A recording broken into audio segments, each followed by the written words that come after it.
اللہ کے نبی صلی اللہ علیہ وسلم 50 وقت کی نماز اللہ نے نبی صلی اللہ علیہ وسلم کو دیا۔ اللہ کے نبی لوٹ کر کے آئے، اس کے قصے کو سن چکے ہیں۔ موسیٰ کے پاس آئے، موسیٰ علیہ السلام نے لوٹایا، 2 مرتبہ گئے۔ پہلی مرتبہ گئے تو اللہ تعالیٰ نے 10 وقت کی نماز کہا، 50 سے 10 کیا، 10 سے پھر 5 کیا، پھر کہا کہ پھر جاؤ۔ اس سے پہلے کتنی نمازیں پڑھی جاتی تھی؟ مسلمان کتنا پڑھتا تھا؟ ایک صبح ایک شام۔ تو حضرت موسیٰ علیہ السلام نے پھر جب تیسرے مرتبہ ریٹرن کرنا چاہا تو اللہ تبارک و تعالیٰ نے حضرت محمد رسول اللہ صلی اللہ علیہ وسلم کہا میں اپنے رب سے شرم کرتا ہوں، میں نہیں جا پاؤں گا۔ اتنا کہنا تھا کہ اللہ کے نبی صلی اللہ علیہ وسلم سے اللہ نے کہا کہ اے محمد، اے نبی، آپ کی امت 5 وقت کی نماز پابندی سے اگر ادا کرے گی تو ان کو ہم 50 کا ثواب دیں گے۔ اس طریقے سے اللہ کے نبی صلی اللہ علیہ وسلم جب ریٹرن آئے تو صبح کے وقت جب واقعہ سارے لوگوں کو بیان کرنے لگے کہ میں اللہ سے مل کر کے آ رہا ہوں، ایسے ایسے ہے، تو اب مکہ والے سونسا تو ڈھونڈ رہے تھے ہمیشہ۔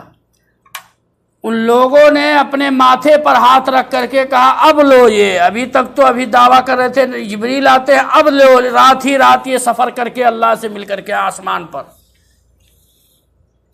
تو لوگوں نے، جو لوگ بیت المقدس گئے ہوئے تھے، پہلے سفر کیے ہوئے تھے شام کی طرف، ان لوگوں نے کہا اگر تم گئے ہو تو تم بیت المقدس کا نقشہ ہمارے سامنے پڑا، کتنے کھمبے ہیں، کتنے یہ ہے، کتنے زاویے ہیں، کہاں کیا ہے۔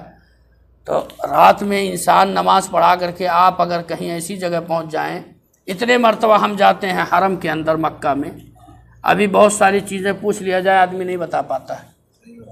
اور اللہ کے نبی صلی اللہ علیہ وسلم 1 گھنٹہ بھی نہیں، کچھ لمحہ نماز کے لیے وہاں رکے تھے، اتنے دیر میں کھمبا تو گننے نہیں گئے تھے، مقصد سے گئے تھے، جبریل مقصد سے لے گئے تھے۔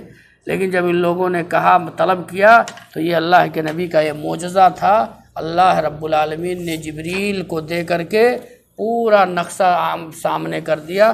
کفار تو نہیں دیکھ پاتے تھے، لیکن اللہ کے نبی صلی اللہ علیہ وسلم دیکھ دیکھ کر کے ساری چیزوں کو بتایا ان لوگوں کو، اور بتانے کے بعد ان لوگوں نے کیا نام ہے اعتراف کیا۔ لیکن وہ لوگ ویسے ہی تھے جیسے اس سے پہلے اللہ کے نبی صلی اللہ علیہ وسلم بہت سارے معجزات ان کو بتائے تھے، بہت ساری نشانیاں بتائی تھیں، لیکن وہ لوگ وہی رفتار بے ڈھنگی جو پہلے تھی وہی اب بھی وہی اسی پر وہ لوگ رہ گئے۔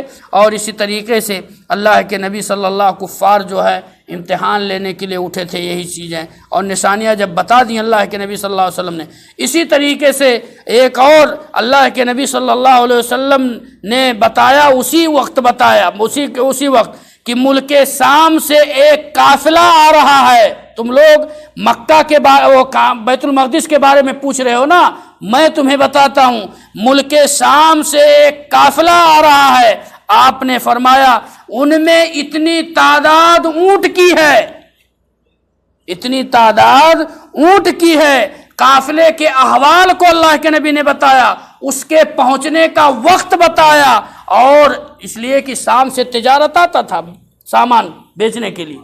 اللہ کے نبی صلی اللہ علیہ وسلم نے فرمایا کہ تم لوگ بیت المقدس کے بارے میں پوچھ رہے ہو، اور میں تمہیں بتاتا ہوں فلاں قافلہ آ رہا ہے، اس میں اتنے اونٹ ہیں، اتنے قافلے کے یہ حوال ہیں، اور یہ قافلہ اتنا وقت پہنچے گا، اور جو اونٹ آگے آگے آ رہا ہے اس کی بھی اللہ کے نبی نے خبر دی کہ فلاں اونٹ آگے آگے آ رہا ہے، سب سے آگے ہے۔ یہ سننا تھا کہ سارے لوگ ہکا بکا رہ گئے، اور اللہ کے نبی صلی اللہ علیہ وسلم کو سب سے پہلے کان میں جس کی آواز پہنچی اور انہوں نے تصدیق کیا تھا وہ ابوبکر صدیق نے، اسی لیے اسی وقت ان کو صدیق کا لقب پڑا۔ اور عمر فاروق کا فاروق لقب کب پڑا؟